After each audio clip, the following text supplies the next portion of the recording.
भारतीय संविधान के किस अनुच्छेद के तहत सर्वोच्च न्यायालय भारतीय नागरिकों के मौलिक अधिकारों की सुरक्षा करता है? तो अनुच्छेद 32 के तहत सर्वोच्च न्यायालय भारतीय नागरिकों के मौलिक अधिकारों की सुरक्षा करता है। अगला प्रश्न, विधायी शक्तियों की संघीय सूची में समाविष्ट किसी विषय के संबंध में भारत के उच्चतम न्यायालय के अधिकार क्षेत्र को बढ़ाने का अधिकार दिया गया है? सी, संसद को दिया गया है।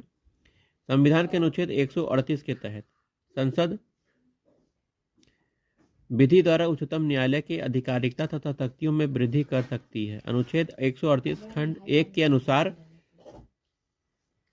विधायी शक्तियों की संघीय सूची में समाविष्ट किसी विषय के संबंध में भारत के उच्चतम न्यायालय के अधिकार क्षेत्र को बढ़ाने का अधिकार संसद को दिया गया है। भारतीय संविधान के अंतर्गत उच्चतम न्यायालय से विधि के प्रश्न पर राय लेने का किसको अधिकार है? तो राष्ट्रपति को अधिकार है। राष्ट्रपति अनुच्छेद 143 के तहत विधि के प्रश्न पर राय ले सकता है उच्चतम न्यायालय से।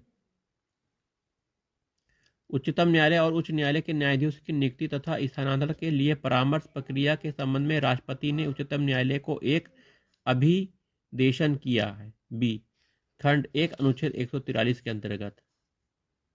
प्रश्न है, भारत के सर्वोच्च न्यायालय का परामर्शदात्री अधिकार से प्रयुक्त होता है कि वह सार्वजनिक महत्व के कानूनी तथा तथ्यात्मक मामलों में राष्ट्रपति को परामर्श दे सकता है।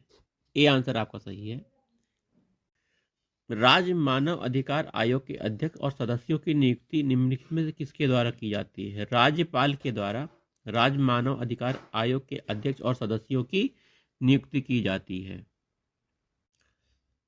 उत्तर प्रदेश के लोकायुक्त का पद धारण की अवधि क्या है? 8 वर्ष है। उत्तर प्रदेश लोकायुक्त का पद धारण अवधि वर्तमान में 8 वर्ष है।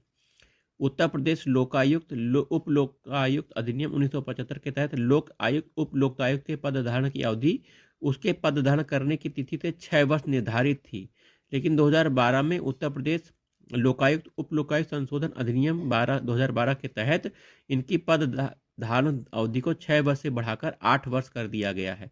साथ ही इनके उत्तराधिकारी के पद ग्रहण करने तक इनके पद में बने रहने का भी प्रावधान किया गया है। यह इंपॉर्टेंट प्रश्न है।